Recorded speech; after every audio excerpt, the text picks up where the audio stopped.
कैसे हैं आप लोग, है ना। तो अपन ने लास्ट वाली क्लास में डिस्कस किया था, लास्ट सेशन में, मोल, है ना, कि मोल एक्चुअली में है क्या। इंट्रोडक्शन मैंने आपको दिया था और मैंने आपको ये बताया था कि एक मोल के अंदर नंबर ऑफ एवोगाड्रो, है ना, कि इक्वल पार्टिकल्स या फिर जो भी चीजें हैं, जो भी स्पीशीज है, जो भी क्वांटिटीज है, वो प्रेजेंट होंगी। ठीक है, अच्छे अपन ने अच्छे तो क्या कह सकते हैं उनको, खैर फिलहाल तो स्टार्टिंग है, वो चीज हमने देखी। फिर मैंने कहा था कि शाम को जो वीडियो आने वाला है उसके अंदर अब मैं आपको क्या बताऊंगा, एटॉमिक मास के बारे में बताऊंगा। ठीक है, यहाँ पर एटॉमिक मास से रिलेटेड आज तक के जितने भी मिथ्स हैं वो सारे क्लियर करूंगा। देखो, कई बार ऐसा हो सकता है बच्चों कि कंसेप्ट जो है ना उसको ग्रेस्प करने में थोड़ी दिक्कत आए, हमेशा ध्यान रखो।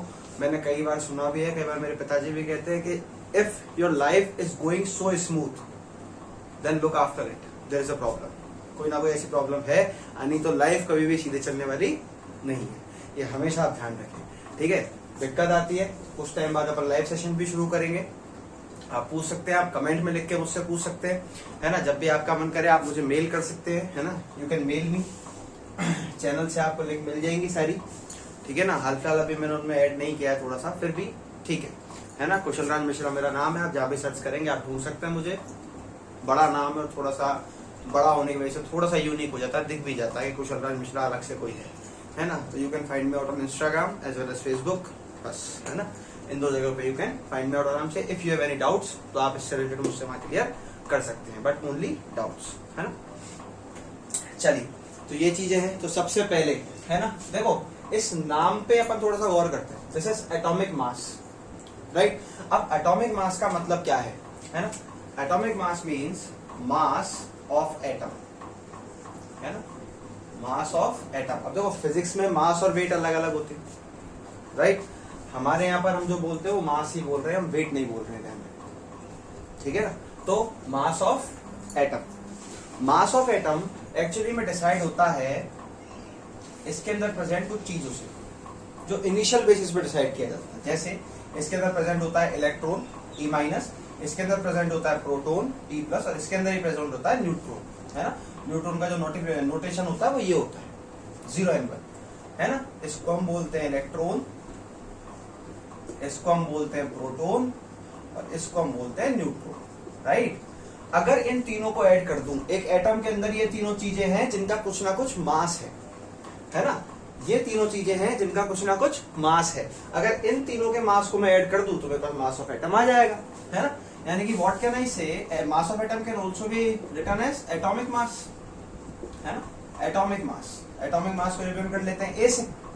ठीक है, लिख सकते हैं हम mass of electron plus proton plus neutron, जिसको हम अप्रोक्सीमेट इक्वल कर देते हैं mass of proton plus mass of neutron, mass of neutron के हम इसको इक्वल कर देते हैं। सर बहुत अच्छी बात है, कर देते हैं तो, लेकिन हमें ये थोड़ी पता है प्रोटॉन और न्यूट्रॉन के मास क्या है, हमें नहीं पता है। जिसने निकाला उसे पता थे, उसने कैसे निकाला वो भी उसे पता था, हमें तो याद है आज के टाइम पे, थोड़े बहुत वो भी याद होंगे तो। ठीक है, गेटिंग माय पॉइंट। तो हमें ये चीजें भी पता नहीं है असल में कितनी है।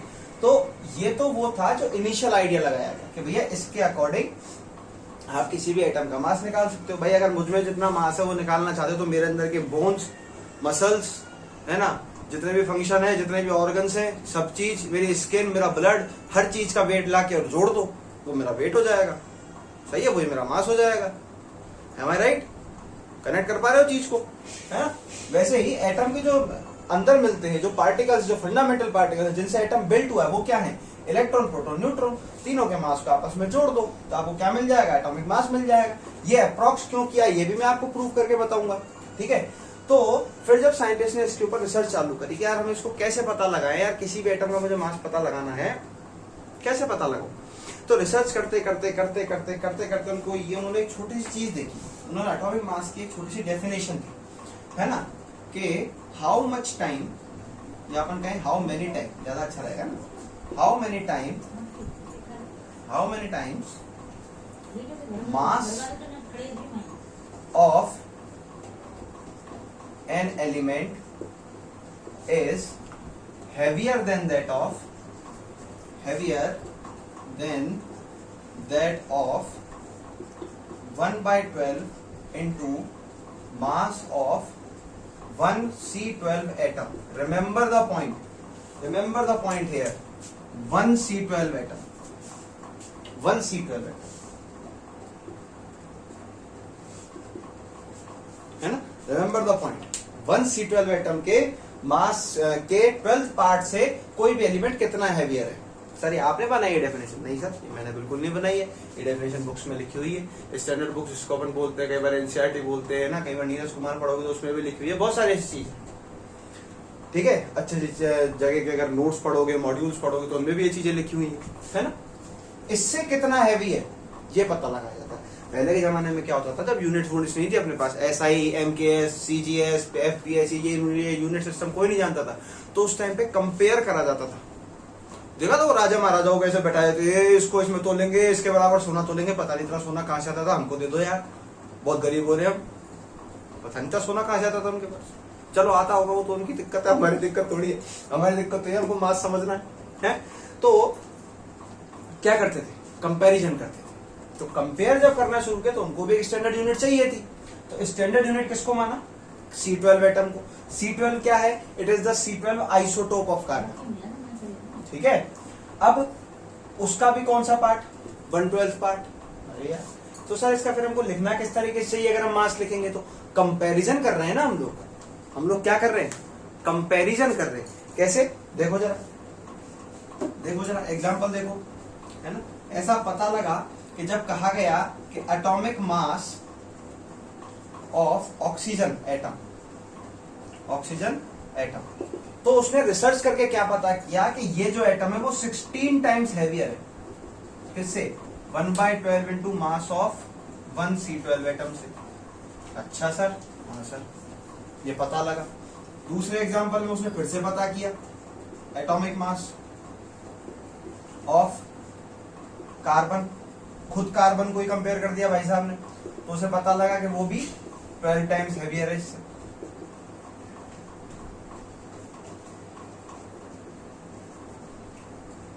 अब इसी तरीके से बार बार है ना, ये पूरा का पूरा जो पोर्शन था वो रिपीट हो रहा था. क्या हो रहा था बेटा, रिपीट हो रहा था.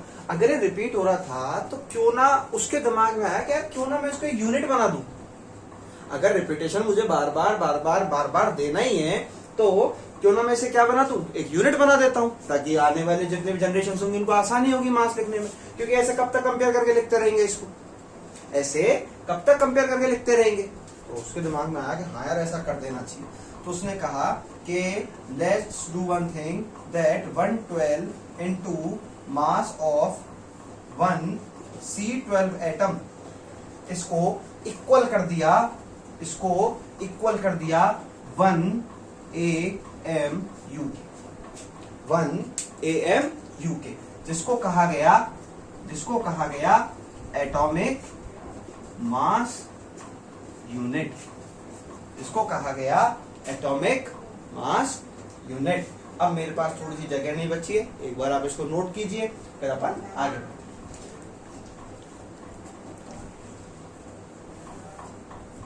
चलिए, आई होप आपने इसको लिख लिया होगा, है ना.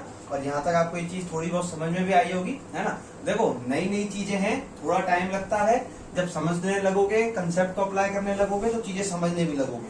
ऐसी बात बिल्कुल भी नहीं होती है. तभी तो है बोल पाएंगे क्या, याद करो मजा आया. ये तो बोलना बनता है यार, मेरा इसके तो क्या है? तभी तो मजा आएगा, ऐसे थोड़ी है.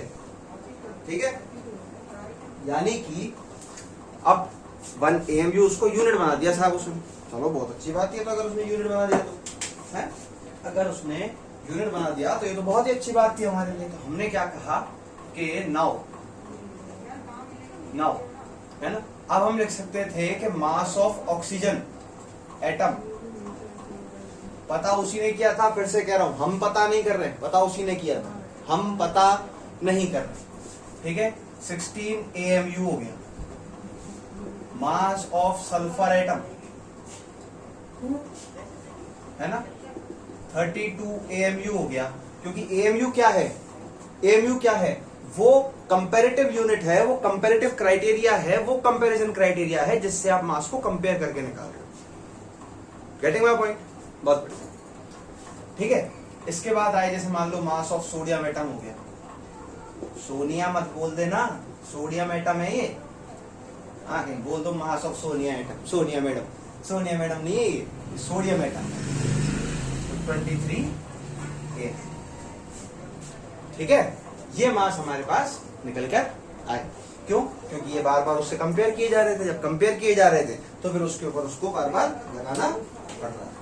ठीक है, तो कुछ टाइम बाद क्या हुआ कि भाई वो तो चलो इस फंडे पे चलते जा रहे थे, चलते जा रहे थे, एक इंस्ट्रूमेंट को डिस्कवर किया जिसको बोला स्पेक्ट्रोमीटर। क्या बोला? स्पेक्ट्रोमीटर। ठीक है, इसका काम क्या था कि it measures mass of tiny particles like electron, proton, neutron, C12 है ना, etc. in ग्राम। ये किस में मेजर कर सकता था कि इन छोटे छोटे पार्टिकल्स जो हैं इन सबके मास को ग्राम में पता लगा सकता। मस्त डिस्कवरी हो गई है तो यार, अब तो मजा ही आ जाना चाहिए था बिल्कुल, है ना। तो यही से भाई साहब जो पहले कंपैरिजन कर रहा था ना उसको मजा आ गया, बोले अब मजा आएगा, अब भी मजा आएगा ना भिड़ो, है कि मास ऑफ 1C12 एटम उसने निकाला, उसने पता करा 1.99 इंटू 10 की पावर -23 ग्राम निकल के आया। क्या निकल के आया? 1.99 इंटू 10 की पावर -23 ग्राम निकल के आया।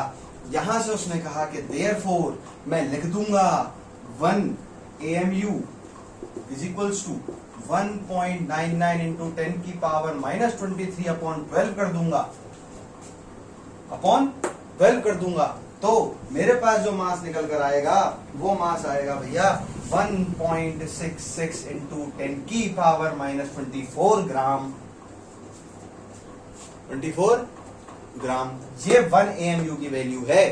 और फिर उसने थोड़ा सा दिमाग और चलाया, वो बोलता ना CID में कुछ तो गड़बड़ है यार, वैसे उसका भी दिमाग चला कि यार ये चीज है ना, ये एक तरीके से और आ सकती है यार। बोले कैसे? बोले यार क्यों ना मैं एक काम करूं कि मैं कहीं से कैसे भी करके 1/Na कर दूं। क्या कर दूं? 1/Na कर दूं। तो उसने देखा कि अरे यार ये तो सेम चीज आ रही है 1/Na से। 1/Na से क्या आ रहा था? सेम यही आ रहा था। उसके दिमाग में कीड़ा हुआ, अरे यार इतनी राम कहानी करी, 1 ग्राम को सीधा मोल से डिवाइड कर देता तो ये आ जाता। सुन दोबारा से क्या कह रहा हूं, 1 ग्राम को मोल से डिवाइड कर देता तो ये आ जाता, है कि नहीं? अरे आता ना, हाँ 1 ग्राम को मोल से डिवाइड कर देता तो ये आ जाता। तो उसने कहा चलो कोई बात नहीं, अपना काम तो वैसे भी प्रैक्टिकली हो गया, एक्सपेरिमेंटली हो गया, तो हम क्यों इतना दिमाग लगाए। तो उसने क्या कहा कि भैया अब इन सबको यूनिट बना दिया। उसने क्या बना दिया? इन सबको यूनिट बना दिया। कैसे बनाया कि देयरफॉर 1 AMU जो है वो बराबर होगा 1/Na ग्राम के, 1/Na ग्राम के। ये वैल्यूज किसी को भी याद रखने की जरूरत नहीं है इस दुनिया में, सुन लो, ये वैल्यूज केवल नॉलेज के लिए बताई गई हैं, इनको लर्न करने का हमारे वास्तविक दुनिया से कोई भी लेना देना नहीं है। ठीक है, 1/Na। अब because 1 mole is equals to Na, 1 mole क्या होता है? Na होता है। तो क्यों ना मैं इसको लिख दूं ग्राम पर मोल। लिख सकता हूं ना? अरे बिल्कुल लिख सकता हूं, इसको मैं लिख देता हूं, चलो 1 ग्राम पर मोल। तो इसका मतलब AMU को मैं एक और चीज लिख सकता हूं कि therefore 1 AMU can be written as 1 gram per mole. ये भी लिख सकता हूं, ये भी लिख सकता हूं, है ना। देखो अलग अलग चीजें बता रहा हूं, ये भी लिख सकता हूं, कभी जरूरत पड़ जाए ग्राम में बताओ लिख देंगे, हालांकि पूछता कोई नहीं है। ठीक है, इसका मतलब ये कुछ चीजें आई मेरे पास निकल के, AMU तक का फंडा थोड़ा सा समझ में आया है। AMU असल में है क्या? बोलो, अरे हाँ आके ना, समझ में आया कि नहीं आया? नोट करेंगे, आगे बढ़ेंगे।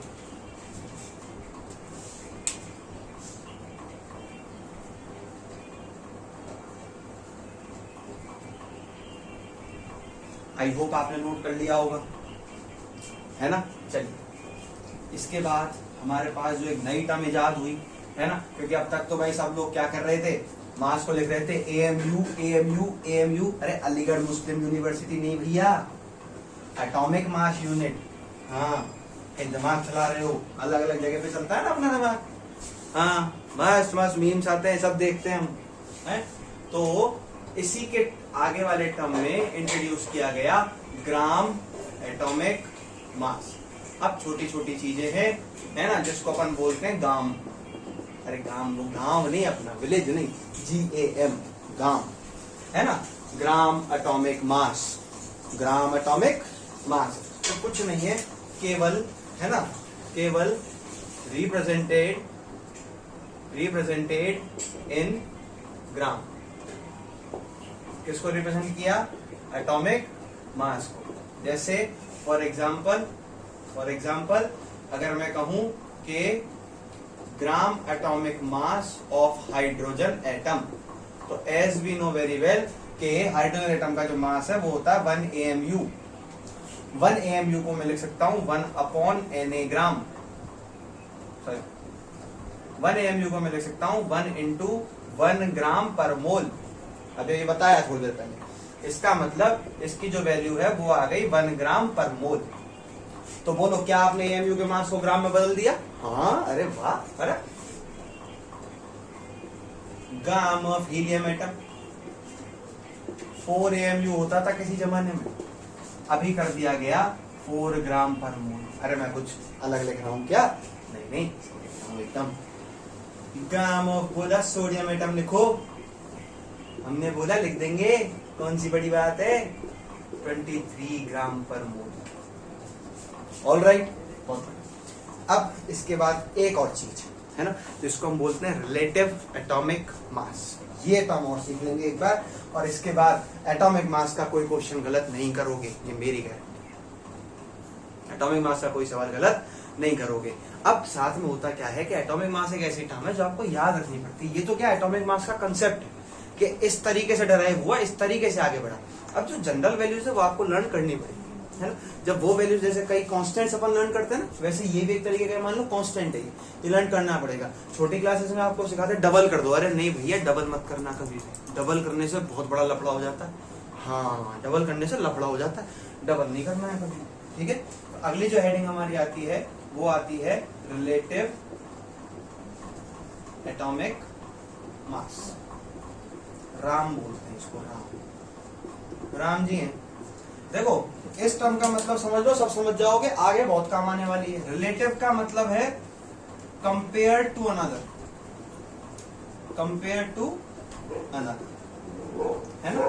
जैसे अगर मैं कहूं कि relative atomic mass of A to B, of A to B, तो जब भी ऐसा होगा तो आपको क्या करना है, आपको लिखना है atomic mass of A divided by atomic mass of B। अगर इसका मास मान लो WA है, इसका मास मान लो WB है, AMU ने AMU को जान से मार डाला, हल्दी घाटी का युद्ध मचा दिया, है ना। और गौर से देखो, ये आ गया आपका Ram of A to B, WA/WB, and it is a unitless quantity,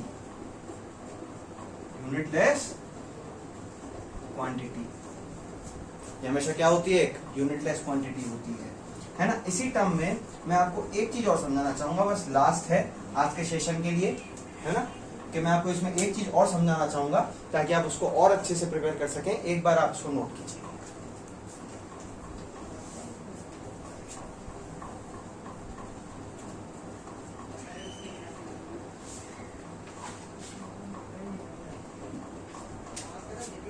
I hope आपने इसको नोट कर लिया होगा, है ना। मुझे इसकी एक चीज समझानी है कि जनरल फॉर्म में रिलेटिव एटॉमिक मास कैसे निकाला जाता है ना, मतलब रेगुलर वे में, not in the general form but in the regular way, है ना। जनरल वे तो यही है कि जिसका का है और जिसके साथ का है उसको लिख दो, ठीक है।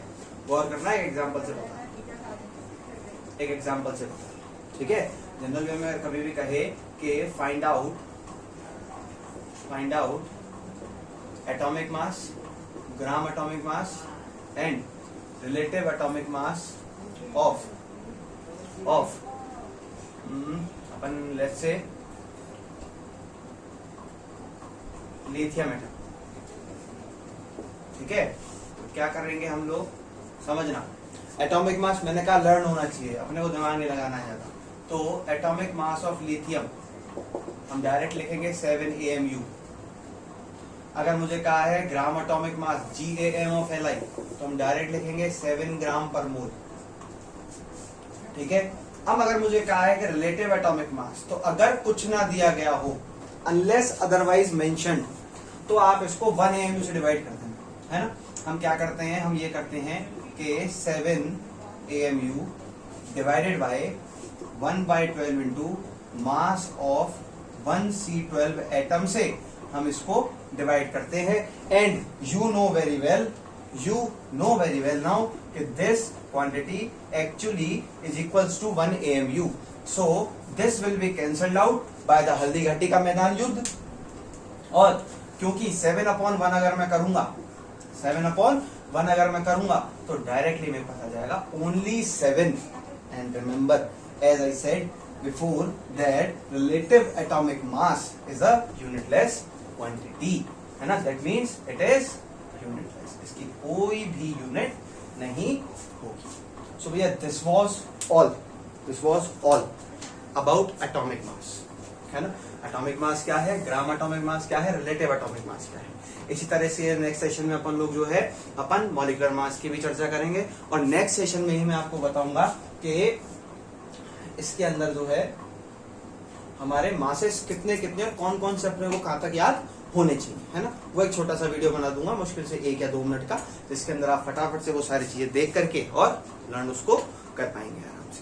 ठीक है, तो आई होप आपने आज का सेशन एंजॉय किया होगा। एंजॉय करने का मतलब थोड़ी नाचेंगे ना, नाचना वाचना नहीं है ना। आई होप आपने सेशन एंजॉय किया होगा, मतलब आपको मेरी चीजें समझ में आई हो, है ना।